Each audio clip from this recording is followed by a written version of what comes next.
Greetings South Africa, igama lami ngicela ngokwasikhakhane sikwi-podcast Affirmation lapha e-studio sethu esisemhlanga eBeverly Hills Hotel. Namhlanje sivakashelwe isilomo umnumzane Ngizwe kwaMchunu, umuntu owaziwa ngokusolwa ngama-unrest aseke ahlukumeza i-South Africa kakhulu. I think kube kuunyaka odlule or a year before last la sibone khona i-South Africa ibhekana nesimo sepolitiki ebesingesihle kahle ikakhulukazi ngokuboshwa kuka-former president ubaba uJacob Zuma. Sicela ubingelele macingwane emlando kwaMchunu. Ngiyabingelela kakhulu kuwe Mathula Mbonga ngamqhele. Ngibingelele kuwo bonke abantu ababukela le podcast ithiwa igama lakho Affirmation bani Podcast Affirmation. Podcast Affirmation ngiyanibingelela kakhulu kubo bonke abantu asebebukela lapha bebuka bonke abantu abafikile lapha bezokhuluma ngokuhlohlomana kwabo nobuholi babo nama differences of political agenda and different opinions in terms of government, ruling and everything. And I just greet you all. This is the platform where all politicians should enjoy and make sure that they express their consent. Social media is the best. Sibonga kakhulu macingwane. Islogan sethu sijwayele ukuthi when the big name talk they speak to us. I-podcast Affirmation le sinongizwa kwaMchunu elandela abaholi abaningi abahlonishwayo asebeke bakhuluma nathi esibala khona Dr. Makhosi Khoza, a former member of parliament, kube khona president we-IFP ubaba uvele Nkosini Hlabisa and different leaders of ANC including secretary we-ANC ubaba uBheki Mtolo, a former finance minister ubaba uMalusi Gigaba, and a former premier KwaZulu-Natal and former health minister uDr. Ngizwe and many others. Bamacingwane uthe la mawufuna siqale ufuna sibe sithi zibekwa zibe ihlalo dabeni. Ake sive siqale ngale. Kade usecaleni kuleli sonto siyabona ukuthi icala lakho lihambe kanjani. Kukhulunywa ngendaba ukuthi wena owa instigator ama unrest la across the country, I think more than 200 billion. Awusichazele ekabale unrest. Unrest kahulumeni, unrest is stupid deed of the leadership of this country. The unrest belongs to the government at all cost. It does not belong to anyone, and I don't know this thing. We are still hunting, even ourselves, even myself. Ngizafisa ukwazi ukuthi ubani umuntu who have caused such a disaster in a whole country that never happened in the history of our continent, not even in a country. And thina iyodwa kuphela into esasilwela ukuthi ubaba uZuma akufanele aboshwe. He's a freedom fighter, and he has stayed and he has wanikela ngempilo yakhe ekuzali washiya abafazi, washiya umhlaba wakubo, wayofunda ilimi angazazi elwela izwe laseNingizimu Afrika. Mayibuya waboshwa waboshwa u12 years, and then is the freedom fighter and is the president of this country. So therefore there is no way that if he commit a crime he must be arrested, but the trial must be fair. There was no fair trial, and then he was arrested. That's what we are fighting for. Usuku wakhuluma naye mhlambe yena umsholozi after ephume ejele since kwabe sekuphela isigwebo sakhe ngoba phela ngomunye abantu ababephambili bethi ayikhale besabisana ngokuthi if umsholozi akadedelwa izwe lizosha endangempela izwe lasha. Usuku waxoxa naye mhlambe. Angithi ke lokhu ukuthi izwe lizosha into ehlala eshiwo nje nabantu nje besuke betelekela kwa Eskom noma beteleka kwa Transnet. They always say one thing, but the behavior in the arrest of Mchunu was far different. But the weights were the same, because as you know, the people, especially the Zulu people that I will speak for, as I'm representing them, abantu labana bakhuluma into bese thola ukuthi ke mase kwenzeka thothi yenzeke leyo nto abayishilo because of their power, and then thola ukuthi mhlawumbe ke bese ba more exaggerated as they were planned. So therefore ngihlangane nobaba uNcamalala, ngahlangana naye kakhulu before aboshwe, during ezoboshwa, even after eseboshiwe uNcamalala.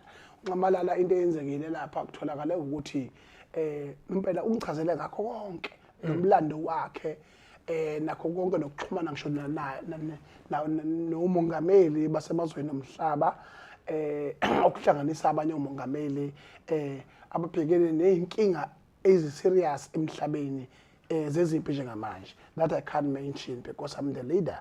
I need to protect our conversation, private conversation. Ngoba ngikhuluma no-president, naye ekhuluma no-president. Zuma speaking to Ngizwe Mchunu, those presidents, they must protect each other.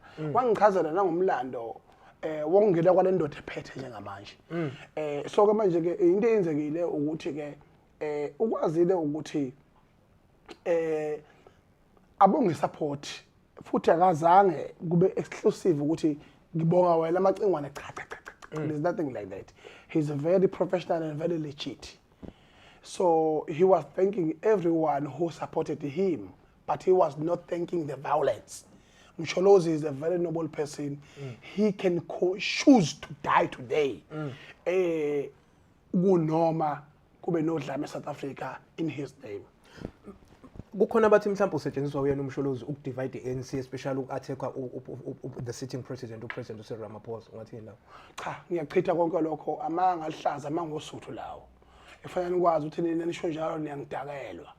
Ngoba nikhuluma into engekho, nikhuluma into enifunzwa abanye abantu so that people can never have an opinion in this country except they are being sent by someone, except bagqisha imali emasendeni. Niyangidakelwa. Abasho njalo eke bangidakelwa.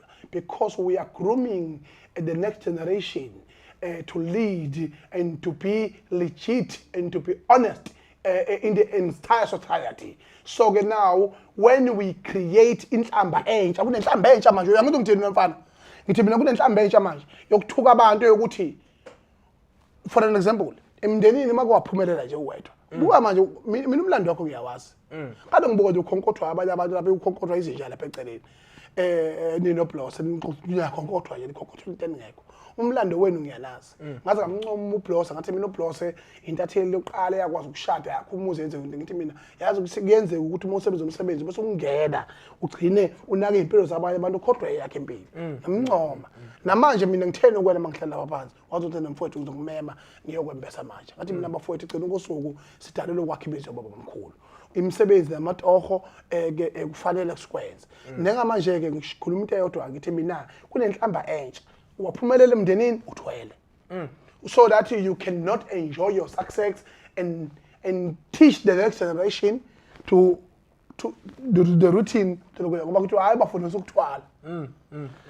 Mawukhuluma opinion yakho in a country uqishwa imali emasendeni. So now we are creating a generation of robots where you press say mangikhuluma mayikhuluma loya usikakala tell you who what is that? We're smart enough for that shit. Yangizwa? I am here as the president of the Pingwa Nation to teach people to be honest and to express their consent irregardless of basatshizwa ngokufa nokuphila ngoba uma ngabe you fail to express your consent, you fail to express and exercise your freedom of speech and the freedom of right, therefore you die twice. You are already dead.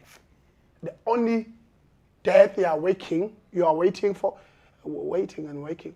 Sondelene. Kodwa into eyenzakalayo waiting ukusho ukuthi ushone phansi emgodini. Macingwane siselapho ngoba kade ngisho ukuthi kukhona abakusola ukuthi usebenziswa uformer president uZuma ukuthi uattack the sitting president ubaba uCyril Ramaphosa. Kuke kwakhala ngisho omunye ongathi ngakubiza ukuthi usemndenini wena uformer premier kwaZulu-Natal ubaba uSenzo Mchunu waze wabiza meeting yomndeni ukuthi usacela ukuthi ukhuzwe ngoba izinkulumo zakhe azehli kahle and they seem to be to be made ukuthi they attack the sitting president and the current leadership noma the leadership ye ANC ekhona njengamanje. Wakwakhuluma nawo Macingwane? uSenzo Mchunu uyangibhedela. I'm calling you today Senzo Mchunu ngotubaba kimi because of what you have done to me. You never exercise the father figure. You never exercise the family representative. You've only cared about your political career. Therefore, you think I was the person yokuthi uchikchelicha kuyena. Doesn't matter ukuthi ngiyafa noma njani. So therefore, I got no remorse for you. Ziyakhala ke manje. But angithi wethu uyakhuza umacingwane ngoba Ayikho into ayikhuza ngoba uyangazi. Senzo minister uyangazi. Macingwane ndaba zethu uyangazi. Wawazi umlando wami uyangazi futhi kangihlanye. Kwakufanele wena wenze all means to get me and to call me. Kodwa hayi wena ukujatshulelwa haphazardly eyenzakala emhlabeni and then you conclude ukuthi I'm the one owenza leyo nto leyo. And then I remember that I was told by someone who is insila ka-president owathi when you have misled the president as a result of the disaster. Engase ezengayi-Phoenix nje president wena usenzo Mchunu minister and Bhekicele obamisleda oyokuthi in terms of ethnic mobilization. That ethnic mobilization come from you, Senzo Mchunu and Bhekicele. So therefore you must answer to that, and I will face you face to face, so to make sure that you answer to that. Because you have created a remorse about me that I don't even explain, and then I can't even go further about it. As a result of Utinina, you are protecting your political careers. Therefore, Senzo Mchunu wabheda kakhulu ekuthenini angakwazi ukungifonela mina noma ngifuna sangithole. Kodwa mina ngathola ama statement awenzayo, ngathola mina address nation ngami, ngathola uBhekicele address nation ngami ethi kunomuntu ohambe ezibiza ngopresident engakhethwe umuntu. Someone like Bhekicele boasting about my vote. I voted for him to be in parliament. Now he's boasting about my vote that I'm nothing as a public person. I'm nothing as a voter. I'm nothing as a citizen. Yena uposta ngokuthi yena uBhekicele ke mina ngabe ngiyibiza ngomongameli kubongameli ngikhethe ubani. Yena ukuqhosha ngevote lami eParliament. Therefore, I wonder whether you are in the next cabinet. Kukhona nane issue la sisuka lapho ukuthi awuqali ukutwistana nabaholi noma ukuphambana nabaholi ngezinkulumo ukwaphambana futhi no former premier ubaba usihle zikalala kwazi kwagcina kuba ne issue la ekuthiwa naze ngagcina nehlubana ngeqhupha khona awusichaze kwenzakalani nanokuthi nize igcina iphela futhi indaba igcine phi mhlawumbe abanye abantu aba understand ukuthi igcina ifika phi conclusion yayo. No, the only thing that happened to former premier Sihle Zikalala is that I understood him that he's not a leader. The only conclusion I understood him that is not a leader and is not a body leader. He's got so much feelings, and my feelings mawadinga zomholi wagcina ngomngakho akumasaje iqolo agijime kuwe ngeindololwane so that lo mholi loyo ungakwazi kulokho nje ukuthi ke wehlisa umoya bese uyaphambili. But you can't get on stage and don't expect a buckle from the audience. Nobody likes you. Not everybody likes your songs. If you got so much feelings, don't get on stage. How many people have criticized me? How many people have opinions with me? Did I run after them? Did I threaten to kill them? Did I hit them? No. I'm the leader. I was born the leader, and I understand the media. So I'm here telling ukuthi Sihle Zikalala is not a leader at all. Doesn't matter how much bemnabukelisa bemthatha kwi-province ehlulekile lo short bethi akawo bamfishane eParliament abela abantu abafishane eParliament. It doesn't matter ukuthini doesn't matter ukuthi ipatangisa yenzani ANC ngaye. He's just not a leader. We are in this disaster eNdlunkulu kaZulu. We are in this disaster in KZN and unrest and everything because we had no leader during the difficult times. What do you think of the ANC? Do you think the ANC is standing any chance ukuthi ithathe province noma ibuyise province ngonyaka ozayo? ANC is in the bigger crisis. One, njengamanje laba baholi abawu5 abakhethiwe. Yeah. Angifuni uqamba ngiyaxhumana nabo, but we are not friends. We are in communication with them, and they are respecting me, and they are also supporting me in the case against myself and the state regarding the former president and an unrest. Baba Mtolo ngiyabonga. ngiyabonga mfoka Duma mfowethu ngiyabonga isupport elinayo ngawo yonke indlela kodwa fanele sikhulume iqiniso you are facing a disaster we are not friends I will tell you straight you are facing the challenge that you will be hardship to overcome instant myself yabona in the country njengamanje not even our province there is a leadership crisis mozokhumbula ngisho iBhayibheli ukuthi bathi makube nenkinga zo Noah zo Joshua zo bani and then uNkulunkulu waphokamisa abantu abafana noNoah bakhande emkhumbi oNoah balibala kulana nabafazi babantu benza imikhuba thizeni uNkulunkulu kwaba ne crisis ye leadership waphinde wadonsa omunye umuntu so I am the chosen one and as the president of the Bhinqa nation I will represent my Bhinqas and I will represent the highly poor rest of them all abanganama conflicts abafunzwa imoholo yezalukazi imoholo yelokunjana so that they can be managed or bangakhovwe ngaleyo moholo eqhamuka kithina as a pay taxes never and never again shall it be president of the Bhinqa nation allow such disaster. I will lead this country and I will lead the province and I will be the decider. I'm not a politician and I will never be one, but I will be the decider who lead the province of KwaZulu-Natal and I will be the decider who lead the country of South Africa because as the Zulu people, as Amabhinqa, we are the majority of this country. Who do you think should lead the province next year? And then who will lead the province next year between IFP and ANC will be determined by some smaller parties.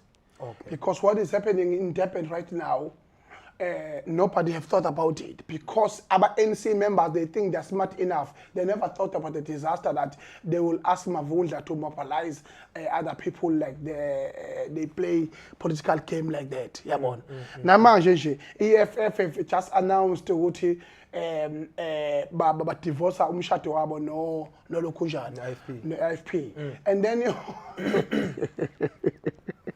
yonke leyo nto leyo iyalokhunja ikhombisa ngokusobala ukuthi uMalema he may have a potential, he may be a good leader, but he's not visible to what he was talking about. Ngekalunge kuleli data lasezulwini, it's too smart, it's too smart. Idata lela lasezulwini is too smart. Ngeke ayiwina leya izama. Bani idata mela lasezulwini? Hayi ayalazi la itata dlalibheka itata ihlalipiri itata utuli itata hey khohlwa dlalibheka kakhulu le nto ibangwa abantu abathathu enkatha ibangwa uMtuli ibangwa itata ibangwa ulokhujana umzamo inkosi yasembongobongweni. Okay. Yakuthelezi. Yes. So mangabe uNkulunkulu engenza isimanga esingasifisa ukuthi senzeke. Ngoba sinenkinga endlenkulu. Siyafisa umntwana ngaphinda ngena phile noma 100 years. Noma ngaphezulu kwalokho. Kuze lezi nkinga zasenkulu zize zishiye si matured enough ukuthi sikwazi ukwenza yonke lento. Kodwa engikushoyo ukuthi mangathi uyahamba umntwana ngaphinda ngena manje inkathi izohluka lapha phakathi kuzosunguleka iqembu elizoholwa omunye walabo baholi engibabalile kusho ukuthi upresident Mhlaba isaqhubeka sala lidi iqembu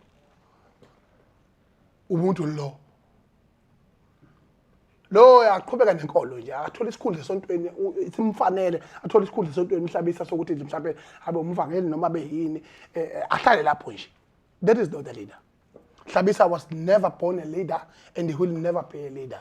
But bamhlonipha nje. No, kwamanje ifear yabo kwamanje laba engibashoyo engibabalayo. Ifear yabo enkulu yokuthi if they become president, if to become the president and you got the challenge to be in the National Assembly, While Inkatha Freedom Party is a regional party, it's not even the provincial party. It's a regional party that's based in Zululand. So now they need to go and entertain those things, and they need to attend those municipalities that they've got collusion on, and to make sure that they cater where amale bayithola khona. Njengamanje eParliament lapha kuyisona kade kwenzeka idisaster lapha bonke laba bohola balapha lo mfana wakaZondo lo ne oyingquqa ngekhanda elikhulu izizama zelingaka ikhanda lo mfana lingaka ikhanda lakaZondo. Inkosi yazembongo mphongweni umzamo obuthelezi umkhulekelo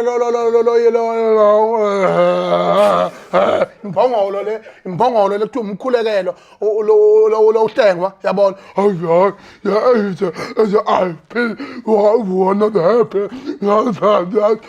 for seconds ngisake sibolile wena ungijwayela kabi nomkhuleko wena uyangeyisa nomkhuleko ungijwayela kabi kahle hle ungijwayela kabi utheni umkhuleko kwenza cha uyanyanyisa nje umkhuleko is a national leader and he should be catering national issues, and it is a national spokesperson. He should not be interfering in ey'ntweni nje ey'thize lapha uyafana nje nohlabisa nje izinto engekho nje yabona. So if Inkatha can rearrange themselves as a party, look at what is happening in Johannesburg.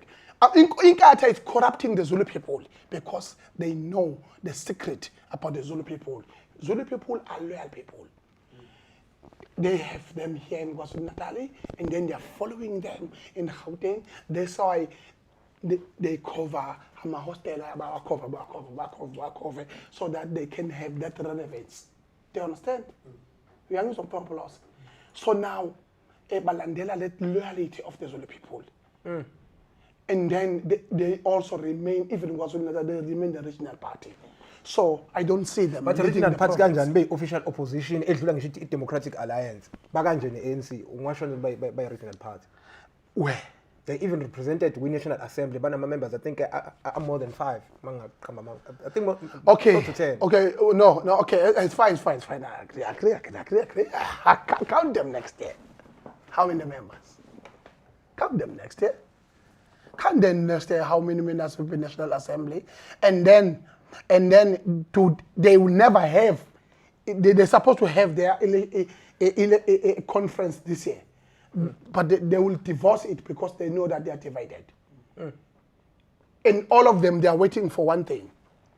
Ukuthi umntwana ophindanga nekuthiwa hayi cha akasekho bese besala behlukana kahleka ngoba bazohlukana bethanda bengathandi, because umntwana ophinda ngene will forever an ANC member.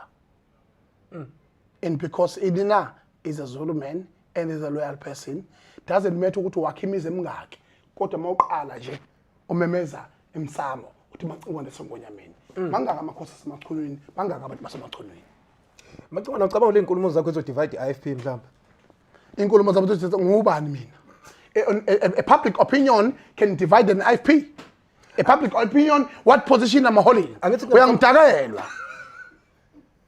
So divide IFP, bavela bayidivayidekela bona bafuna nomuntu abazomnabeka ngephunga. If they are stupid leaders, they will be divided. But if they are smart leaders, they should learn about what I'm saying. Angani muntu mina, ngisho ngaphuza utshwala bakho namhlanje ngakusasa, mase ungidakela ngizokutshela ukuthi uyangidakela. Ngisho ngadla namhlanje ukhipha isithebe esimane selembo lena kuthiwa yasungasithi lekuthiwa yegwili le lembo lena kuthiwa ithi ishe ngaphansi ishe ngaphezulu ishe ngaphemvu ngamva ilokhithi kwamnani ngakusasa mawuthi uphethile fosaka Macingwane ake sibuye la ensukwini nje uthukuthelisa abantu abaningi la ukhuluma kabi ngabaholi abaningi futhi angazi ukuthi kwenzakalani uthe accuse ama-mayors i-IFP uthi awasazi isingisi ukusho kanjani lokho ngoba i-IFP have got ama-mayors afundile abuya ko-UCT abuya ko-Mangosuthu University of Technology and other different institutional higher learning ukuthatha ukuthi abasazi isingisi babe ufundani if the IFP can remain the regional party in their presence what they were going to learn. But ufunda nokucampaign akuhlukene no if they can agree, they are like an NFP. NFP is built under the shadow of IFP. Is an engard group of the people, and then bashikilisa omama uzanele kaMagwaza wabashikilisa ngempela wakhula ngisho umntwana ophinda angene uyamazi nje ukuthi leya mama lo yayo into yokudlala ungazi kahle nje. So lezo zinto lezo, so ke manje ke how possible it is ukuthi beyabaholi ngoba ukufunda nokuhlakanipha kusho ukuba national, ukuthi you must cater the national issues. Namanje nje uhlabisa futhi ngabe udebate ama-issues kagesi lapha, futhi ngabe uyena o-appointwa njengominister kagesi oba kuthiwa uzoappoint uminister kagesi, kodwa uhlabisa umu-appoint ukuthi izululand yonke ingenamanzi, uhlabisa wonke uhlupheka as a former mayor yakhona khongisho nothing, there's nothing. Uhlabisa phela akwazi uku-appointa kwi-executive eholwa i-ANC ngoba akuyona i-IFP ephethe ugovernment, uRamaphosa oholo government. No, kungenzeka lokho. A president got all right even to appoint myself, even to appoint Nangu Plose to 2 members of the National Assembly and the Cabinet that can be appointed everywhere in the country to lead a certain portfolio, because this is government we have voted. And then myself, I can be appointed as the minister of anything, as a national member. Who is clever? Back again sinongizwe umlando kwaMchunu insizwe yalapha eNkandla. Insizwa ke le engancingi umuntu evela ithi yona iqashe ngenkani yayo encingi eqashwa umuntu. Uyasithembisa ukuthi ngonyaka ozayo yena uyahamba eParliament futhi uzongena. Ngizokhumbula ukuthi ngaphandle nje ukuthi mhlambe uyayikhulumela noma akayikhulumeli, kuke kwaba nomthetho ama political parties amaningi noma ama civil organization aye constitutional court la afika iwin case ukuthi everyone ufuna ukuba represented eParliament must go there with a vote public representative njengoba kusuke kwenzeka kuma councillor asuke ama independent, but ke ngicine ngakasayinwa into law kunama delays alokho ekhona eParliament. But once lo mthetho wasayinwa into law, we can actually see abantu abafana nabo Ngizwe noDuduzane Zuma nabo Musimayimane bengena eParliament beyimela ngokwabo ngaphandle ukuthi bangene kwamaqembu athize. Mr. Mchunu, asibuye la. Ugabe ngevoti lamabhenci ukuthi maningi amabhenci, and ngonyaka ozayo uzimisela ukuthi showcase uyalingenela ukhetho ufuna ukuya kwi-National Assembly. Angaze ngisho ukuthi ngiyangenela ukhetho uyabheda lapho. Lapho uyabheda nje. Angaze ngisho ukuthi ngiyangenela ukhetho ngithe mina ngizobe kwi-National Assembly. Kumnyama kubomvu. Futhi ngeke ukhetho lokho. Ngayile musu ukufuna ukugumbuluka ukuthi ufuna ukubona khonana ukholwa ibhokisi ukuthi khona idumbu phakathi. Musa wena ukufuna ukubona ukuthi idumbu isidumbu izinto eziphakathi. Kodwa into ebalekile lapho ukuthi mina ngonyaka ozayo I will be in the National Assembly and I will be the minister there. Uminister nje inkani yami izongiqasha, inkani production izongiqasha ukuthi ngiyongena phakathi kwi-National Assembly ngoba ukuqala nje we are very sad as a nation. Without being tribalist, we are the majority of people in southern zone of MSC. Akekho ongangathi njengoZulu. In the African continent, we are the #1 kingdom as a Zulu kingdom. We are the #1 people in KwaZulu-Natal. We are the second in GDP. In terms of economical structure, production and everything, we are the second. After Gauteng. So therefore, without a Gauteng province and KwaZulu-Natal, no one can go to Parliament in this country. If you can say Gauteng stop and don't vote, KwaZulu-Natal stop and don't vote, no one can go to Parliament. You can only see Helen Zille coming back to take his own organization and becoming the president of this country, and then we are go back to dictatorship and apartheid.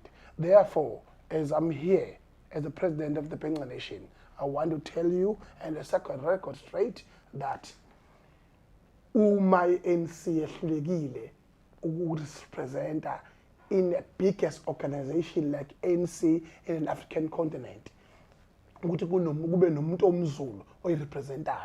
They fail all of them. They fail the country. They no problem with the NC. The problem as an organization. There's no problem with the ANC as an organization, but there is a problem about its odd members and the leadership crisis within the ANC. Because ANC must lead, and they will lead, and they will continue to lead ANC. Because if they don't lead, the whole African continent will collapse. This is a movement of the African people. This is a movement with the Freedom Charter. That charter is representing and all rules and all regulations that will command us as an African people. But there's an outcry ukuthi already the country economy is in shambles. Actually, stage la ekuthiwa country iya collapse because of leadership ye ANC ebuka ngaphethe kathi ama SOE on a stage la esekuthiwa sekufanele at least kungenele even the private sector ithathe over because ugovernment buye ngathi uyehluleka even no Eskom bayawa Transnet bayawa. Ukusho kanjani ukuthi iANC uma ngabe kuthiwa ayisalid the country will crumble ukuthathela? There's no problem with the ANC itself as an organization. There's a problem about the leadership. There's a problem about the president. Akaze kubonakala president on a party njengoba Ramaphosa, president on a party and who can't decide.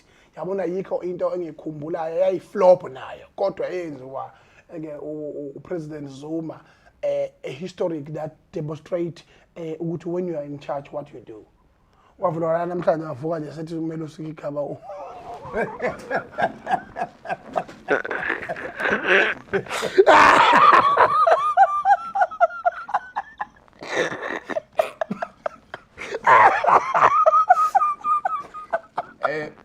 Ngizwe okwamthunu 2 minutes of finance. Ngizwe okwamthunu Ngithi mina umelo lo wayehluka zimali esikoleni.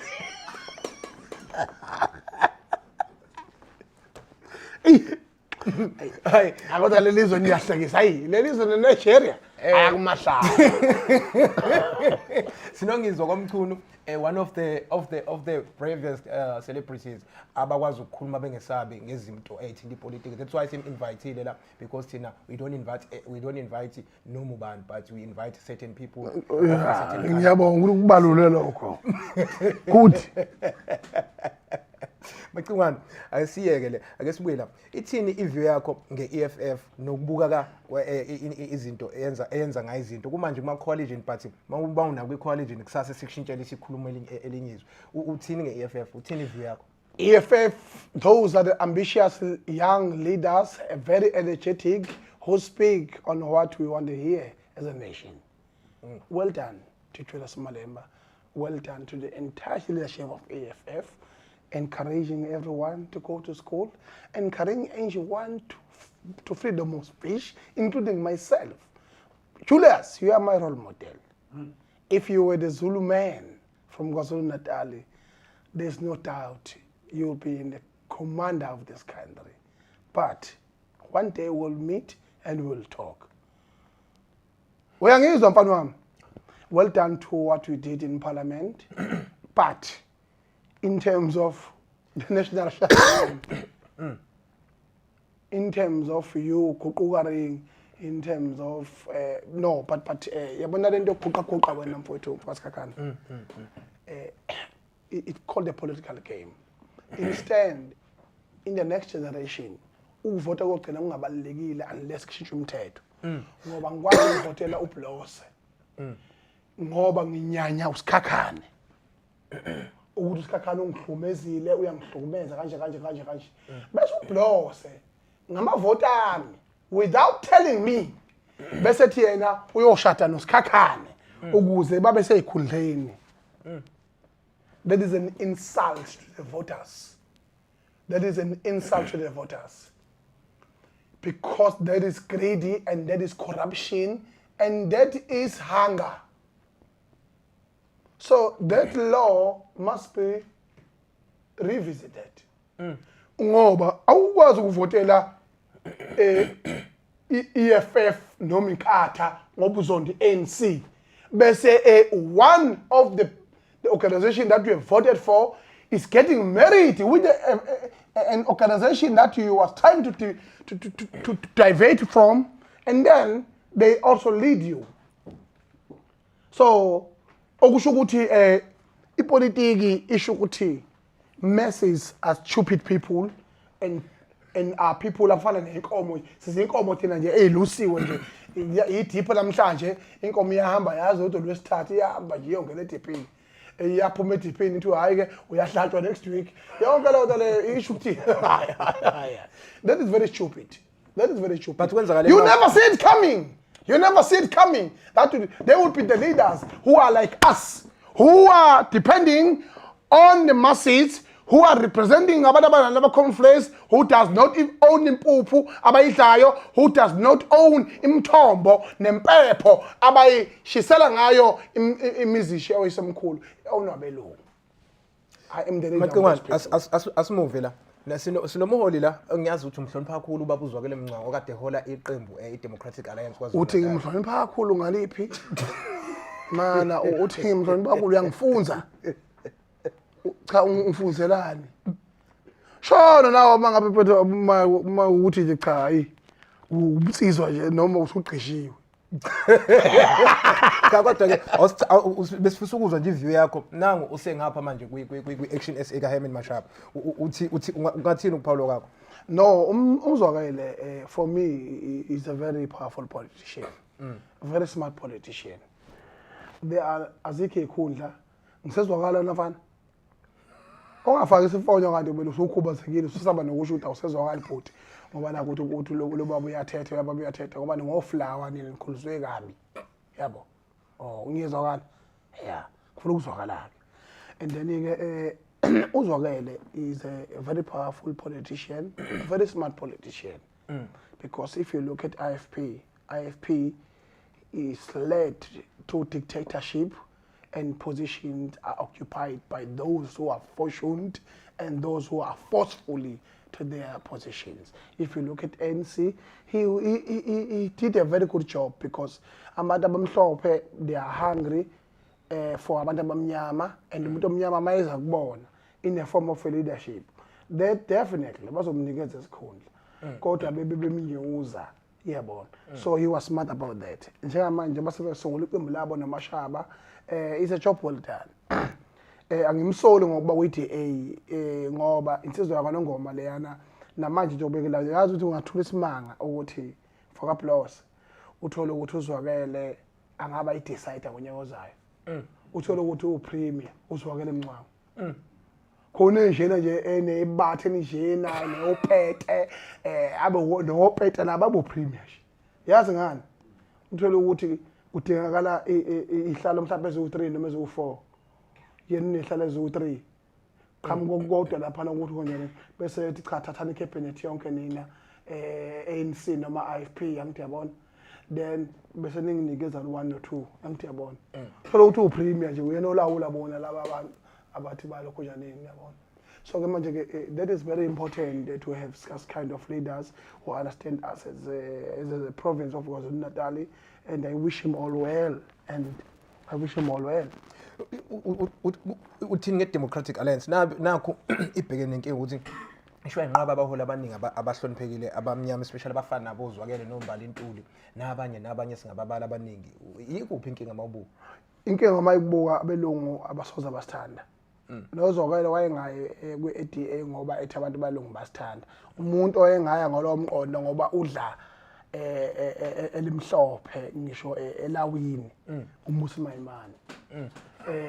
Ndobe imbatha ngengubo emhlophe nje ukukhombisa khona ukuthi vele nophuphuba ngamengama. Angaze uba isithuphethu nje yabona. Uzokisho ngisisaka nje ukuthi hayi udla amathasi singisi. Yabo umusi mayimani. So ngicabanga ukuthi mina kulokho abelungu abasoze basithanda. If besithanda abelungu abasinika umnotho sibanike ipolitiki. Because they are controlling the country through economic structure, not through politics. And politicians, they don't have more money, they have no money. If they do have money, they've stolen that money. Come on. It's either they are using state powers oh they have stolen that money. So ke manje ke into efanayo umsuku amasende lapha umsuku amasende wena. Wona amasende amasende mina wazani lapha. Ngithi ubina ama politician awana mali. Bese kuzothi i-economy ingapha kwabamhlophe. Bese kuzothi wena ufike uthola i-tender government noma i-million noma ka 10 million. Bese uyasuka mvoka plus uya kwi-private sector. Akuthi uthole nje 10 million tender uzokhanda ikole. Ukhona umuntu omnyama oneplant 18 akekho. Ukhona umuntu omnyama onama-truck akekho. Ukhona umuntu omnyama oyinemali yehlabathi akekho. Ukhona umuntu oyinemali yesimende akekho. Wena ujabulela lo 10% ozogcina ufike kuwona. Even lo 10% uma ufuna ukuenjoya uyothenga impahla ezibizayo nemoto ebizayo. You are still going to private sector. The private sector is running the world, is running the economy, and if we don't see it now, and we will never see it again. So therefore, everything, every economy is on private. Abelunga babange mathenda kodwa bayazi nizobuya nize koSpa nizothenga izinkwa eniyoyiphakela abafundi bene esikoleni. Ngomunye wabantu abaqopha umlando la eSouth Africa bahamba bawusakaza kwi inauguration ka first black president of USA ubaba uBarack Obama. Yini into oyifundile ukuba kwakhe US ngoba uye ikhathe eziningi namanye amazwe ahambile yini oyifundile politically nangokwempilo in general? Into engiyifundile ukuthi ngize ngaba nengane ye-USA. I got a child in USA and the son, and the name of my son is uMahluleli Ngizwe Mchunu. Ngathi mina mfana wami uyohlula izizwe zomhlaba. I proven myself to be a god amongst the next generation of my family, because I once said, no, when I visited several times the United States of America in different occasions, then I saw that we will die and never see such thing. Bruins wehlela Manhattan. Ubuka amabhilidi akhona uyongena phakathi eNew York, eNew York City. Ubuka amabhilidi akhona bese ubona ukuthi hayi cha, in an African continent will die, will never see such thing. Ngase ngithatha isinqumo sokuthi hayi ngiyazala la. Ngifuna ukudala umfana oyokwazi ukuthi ahlule lezizwe zomhlaba abe nenkani njengoyise. So what I've learned in America is that people are dedicated and very focused. They are focusing in business. Abantazi nama-CV njengani nje niyafaka ama-CV, niyafaka uku-apply. And then they know that they are on top of the world. Even the young artists in America, when they get on stage, good evening ladies and gentlemen across the globe. Naphila kwamashu aye kwamasha aye hayi naphila tozuba sikora lapha shastafili kanza kwethu aye. So as a son ngani, I've traveled 68 countries worldwide. One of the things that made me who I am today, and that gave me so much courage to challenge you, ladies and gentlemen, is that I've traveled the world and I've seen the world from the age of 16, and I gained so much experience. That's why I overqualify to lead this country, because I know what the world is. There's no continent that I've ever traveled. All over the world I've been, and ngifike ngithatha ihlabathi yakhona ngiyathakathaka bengifike ngicela ihlabathi yakhona ngibuye nayo ezakhaya ngibe ihlabathi ngiyibeke nje ngiyibuke ngithi mina ingane zami leli bhodlela linehlabathi yasendaweni ethize, leli bhodlela linehlabathi yasendaweni ethize, just to enjoy that experience and for them to know. But ngokwe-African culture ngikuthakatha lokho. Mchunu, asibonge ngesikhathi sakho. Kube mnandi ukuba nawe, sijabulile futhi ukuthi ukwazi ukuthi uhloniphe uzokhuluma nathi esimanje une-schedule esazi kahle ukuthi ithayithi kakhulu. Amazwi akho okugcina nje usuvalelisa kuwonke lamaqembu akhona okuphetha kuwonke nje lamaqembu akhona la, especially la eKZN nakubantu nje bakhona kwaZulu Natal nase South Africa ngani and the globe ezushilo. One, into yokuqala ngizoyisho ukuthi Mtolo, Duma, wake up. You're about to lose it. You got a potential, Mdolo, Duma, Namakuku, for it. Lomuga, for it. Mahlaba. Hlanganani, that is no more sona. Don't live under pressure of your political gimblings and political differences within your party.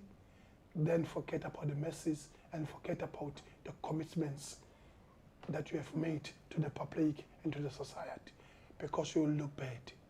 I know that nisapotile wabuzwe Mkhize nenyuka naye na phezulu, but indlela okwenzeke ngayo ayizange ziyenzeke kahle. Namanje ngeke nisifunze lo mongameli enimthola ngeqhoma uRamaphosa. uRamaphosa abamfuna abantu bayaminyanya abantu. You rather push the ANC brand than pushing the Ramaphosa. And Ramaphosa will resign soon, and then you will re-elect your own president that you want.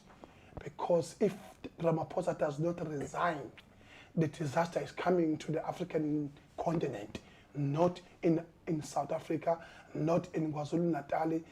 Ramaphosa must resign with immediate effect and allow another conference to take over, like kwenzeka Westville in 2012, if I'm not mistaken.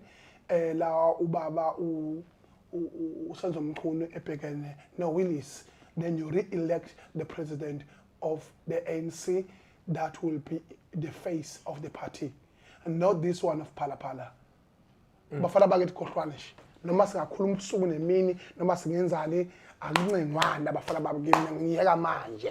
But I'm telling you the truth. I'm telling you that the fire is coming. It's not just the sun. There is a sun and the fire, and the disaster is about to happen.